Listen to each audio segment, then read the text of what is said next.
Hey everyone, this is Barbara here. I read aloud today. Permission is granted by Scholastic. All right. So yesterday we met the Scarecrow. Who do you predict we're gonna meet today? Let's read to find out. Chapter 8. Why do you want to go home? Oh, I see an interesting figure by the As. As they continued on their journey, the yellow brick road became more and more uneven. The bricks were full of cracks and holes. Dorothy and Toto hopped along, being careful to avoid the roughest spots. But the Scarecrow kept stumbling. "Oh, oh!" he gasped each time he fell, waving his straw-stuffed arm for help. Let's gasp. Every time, Dorothy ran to pick him up. Then he continued to trip merrily along, laughing at his own clumsiness. What a funny, silly friend he was turning out to be. Are you or do you know someone who's clumsy?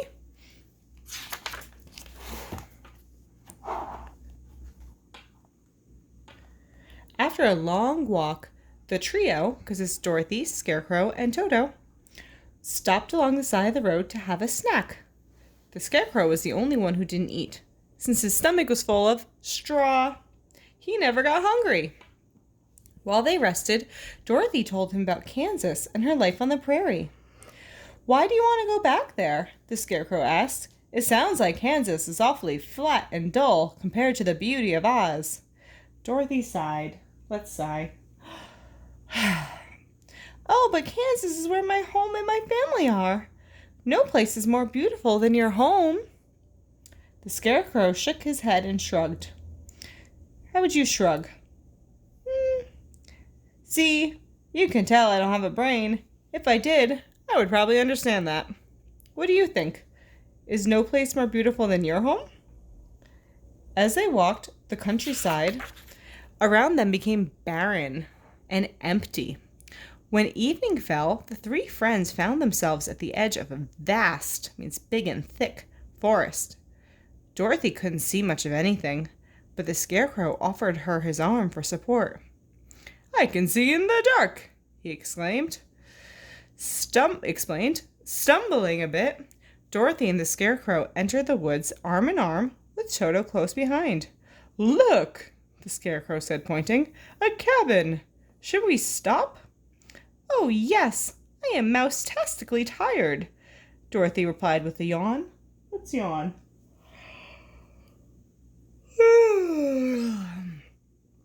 The cabin was very tiny, and there was nothing inside but a bed of dried leaves.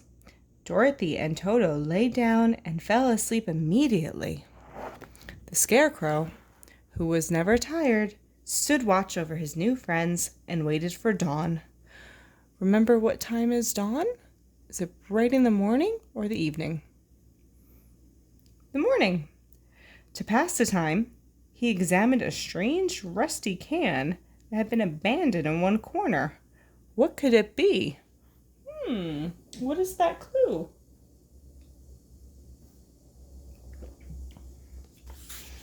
Chapter 9. The Tin Woodman. Is that what you were thinking? Dorothy woke up to the cheddar-colored sunbeams filtering gently through the cabin windows. "I am so thirsty," she squeaked, stretching. The Scarecrow shrugged helplessly. He had never been thirsty or hungry. They walked to a nearby spring, where Dorothy and Toto drank some water and ate a bit of bread. As they munched on their breakfast, they heard a deep sigh.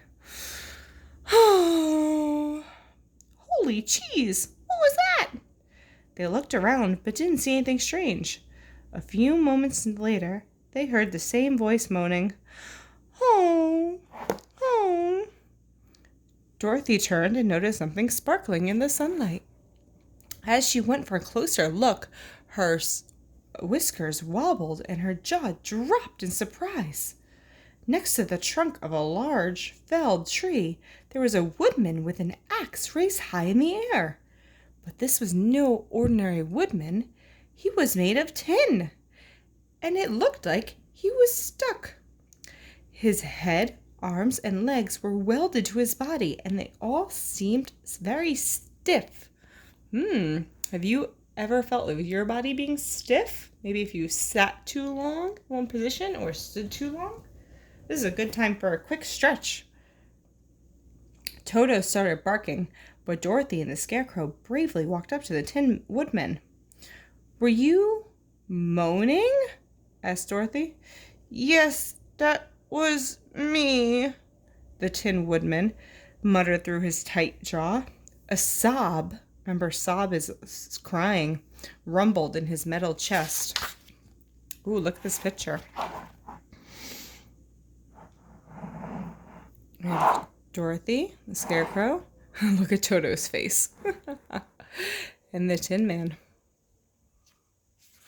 So he said, "I've been stuck here for over a year." "A year?" Dorothy replied, shocked. "Geez, Nibbles, how can we help you?" "Oh my goodness, can you imagine being stuck in one place for a year?" Wow, I wonder what he was thinking. So she said, "How can we help you?" The Woodman turned an eye toward her, looking hopeful. So he talks with his tight jaw, because his jaw is kind of shut. "In my cabin, there's an oil can. If you can use it to oil my joints, I would be thankful." Dorothy rushed back to the cabin to get the oil can that the Scarecrow had noticed the night before. In 2 shakes of a mouse's tail, she oiled all of the Woodman's joints from top to bottom. Squeak! Screech! Squeak! Wow, those are good sound effect words. What do you think the phrase "in 2 shakes of a mouse's tail" means? The actual phrase is "in 2 shakes of a lamb's tail." Ask someone at home. We can look it up. Or we can talk about it during morning meeting on Friday. Thundering cattails! The Tin Woodman made so much noise when he started to move. But soon he was good as new. He put the axe on the ground and smiled from ear to ear. "Thank you! You don't know how happy you've made me." Dorothy grinned. She loved being able to help people here at Oz. All right, last chapter for today. Chapter 10. Heart, brain, and stomach? The Tin Woodman asked his 3 new friends what they were doing in the woods. "We're going to see the Wizard of Oz," Dorothy explained. "I'm hoping that he'll help me and Toto get back home to Kansas, and the Scarecrow wants to ask him for a brain." The Woodman looked thoughtful. "Do you think the Wizard of Oz could give me a heart? I don't have one, but it's the thing I'd like most." "Oh, I think so," Dorothy declared. "If he can give the Scarecrow a brain, he can give you a heart. Come with us. Can't hurt to ask." The Tin Woodman rested the axe on his shoulder and asked Dorothy to keep the oil can in her basket. Then the friends continued along the yellow brick road. At one point, the Scarecrow saw a big hole in front of him. As usual, he didn't do anything to avoid it, and as usual, he fell flat on his face. "Rats! Why didn't you walk around the hole?" the Tin Woodman asked him, confused. "I'm not smart enough to think of that," the Scarecrow moaned. "That's why I'm asking the Wizard of Oz for a brain." "I understand," the Woodman nodded sympathetically. "But you know, the brain isn't the most important thing. It's much more important to have a heart. The heart will always guide you to what's good." The Scarecrow seemed like he was thinking, which was impossible since he only had straw in his head.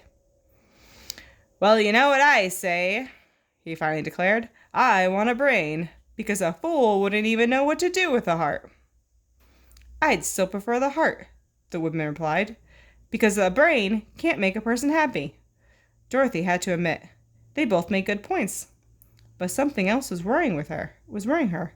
The bread and cheese were almost gone, and all this walking was making her awfully hungry.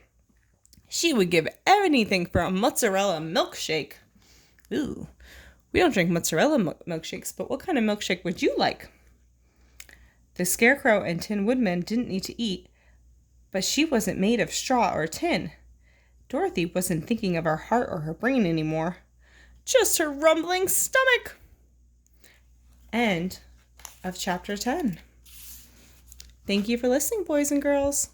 Read, read, read, and be kind.